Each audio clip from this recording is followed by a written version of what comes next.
Years ago, when John and I were first married, I was very fertility challenged. I couldn't get pregnant. And my Think and Grow Rich and my definite desire and chief aim in life became to be a mom and to have a family. And I was just not going to stop. I was going to persist until I succeeded. And so, we did many things. We were in attorneys' offices to adopt, we were having home studies, we were doing fertility, we were doing everything. And some of you may not agree with it, but I had to do what I had to do at the moment. And, every obstacle you come across, we just had to keep changing and moving and changing and moving. And eventually I got pregnant. And I got pregnant with triplets. And my body just could not handle it. By 13 weeks, I was on bed rest. By 22 weeks, I was in the hospital dilated. And by 24 weeks, I was in labor. And the obstetrician came in and she said, okay, this is the deal. There will not be a live birth from this because 24 weeks is not considered viable. 26 weeks is considered a viable baby, and they even have trouble and have a lot of problems living. But at 24 weeks, there will not be a live birth from this delivery. So I will not even cut you open. I will not even do a C-section on you because it would be malpractice. So you're either having a vaginal delivery or you're having an abortion. Because I was still under the legal guidelines to have an abortion. That's how not viable our 3 babies were. Anyway, so there was only one option for us. We went into the delivery room, and the first one came out, and she cried and whimpered, and they all were like, oh my gosh. And they intubated her, put her on a respirator, and took her away. The second one came out, whimpered a little, put her on a respirator, and fortunately she only lived 2 weeks because with that much trauma, there was just no way. Her brain just bled way too much. And my son, the third one, came out, and he just never even made it out of the delivery room because the vaginal delivery, they just couldn't stand, they couldn't hold up. But anyway, so here we are with 2 babies at this moment, but my first one who's lived, she was 1 pound, 2 ounces. She was 11 inches big. Her arms were as big as my ring finger. Her legs were as big as my thumb. I know this well. And she was just the tiniest, littlest thing. And we were blown away. We were just blown away in this NICU.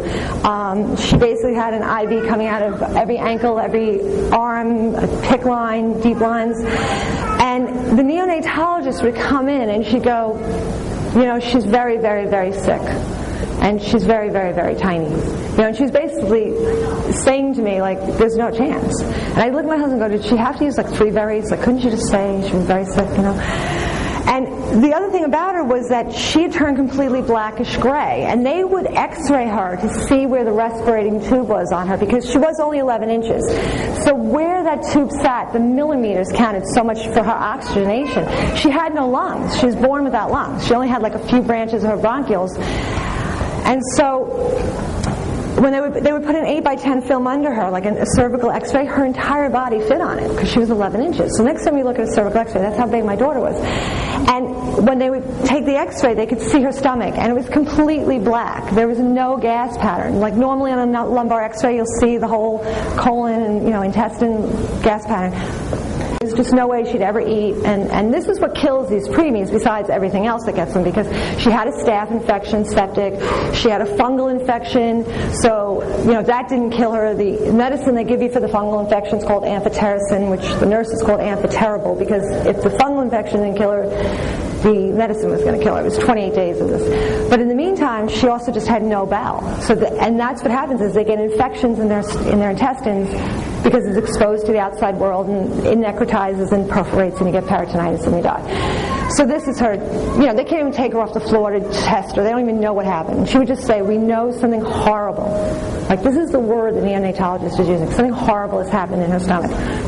So during this time, now we're married about 5 years, we've been having dinner with Jay and Kathy Hand for 5 years, every week. And we haven't seen them now for months because I've been on bed rest and I've been in the hospital. And that first week, we meet Jay and Kathy.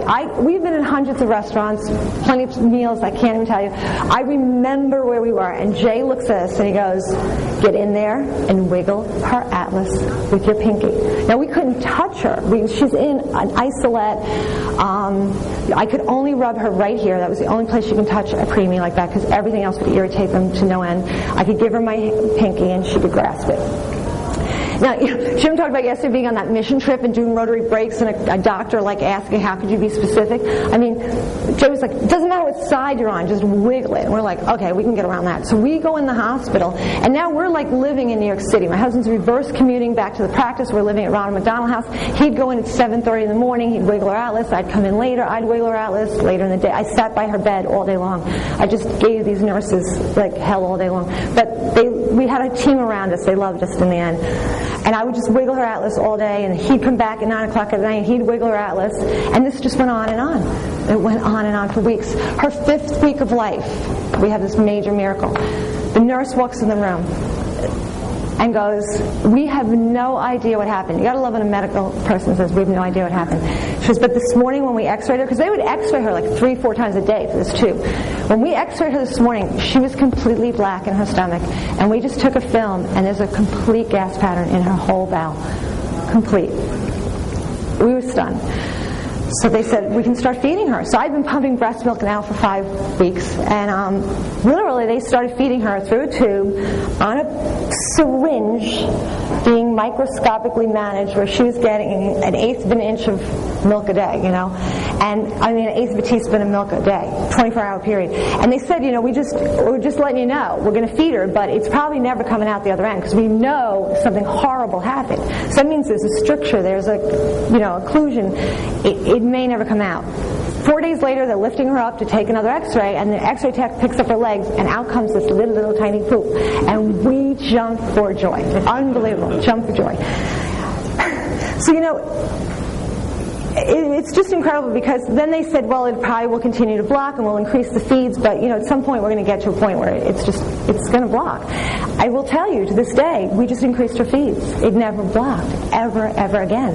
And talk about she was not viable. Life force. Chuck was talking about the power that made the body heal about her. She was considered not viable, and she had a life force within her that absolutely healed her. Once she started drinking breast milk, she never had another infection again. She had an amazing course. I'll just tell you in 1 second. For 24-week preemie, she went home from the hospital on vitamins. That was the only thing they could give her, because she wasn't on anything else. She did not have an apnea monitor, a Brady monitor for her heart. She wasn't on a nebula, nothing. They told us, there's so many miracles along the way that happened for her. They told us she's going to be sick. These kids had asthma and allergies. They wound up back in the hospital with viruses and pneumonia. Never to this day. My daughter is 13 years old. She has never taken...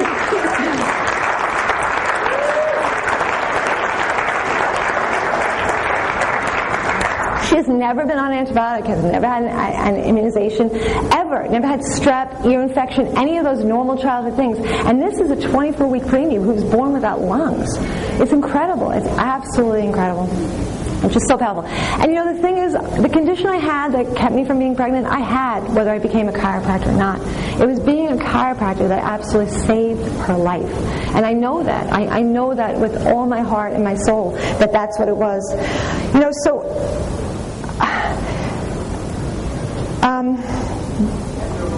I'm sorry, I just lost my train of thought. After she came home, I hadn't been practicing now for about a year because, or I don't even know, maybe even a little longer. I was trying to get pregnant. I was on bed rest. We were in the hospital, and I just wanted her with me. And I'd still go in the practice, and I was helping manage it and do things. And she was kind of raised in the practice for the first couple of years. But then we had another child, and I kept withdrawing more and more. And we would come to New Beginnings, and I would have these Sunday mornings where it was okay for a while that I just didn't practice because I was being a mom and I was doing my thing, and we were doing a lot of chiropractic seminars. I still felt I had my foot in the door. But this Sunday morning that happens to me all the time, about 3 years or so ago, I just started to become so unhappy on Sunday because I felt like I wasn't living out my greatness. I wasn't fulfilling my purpose.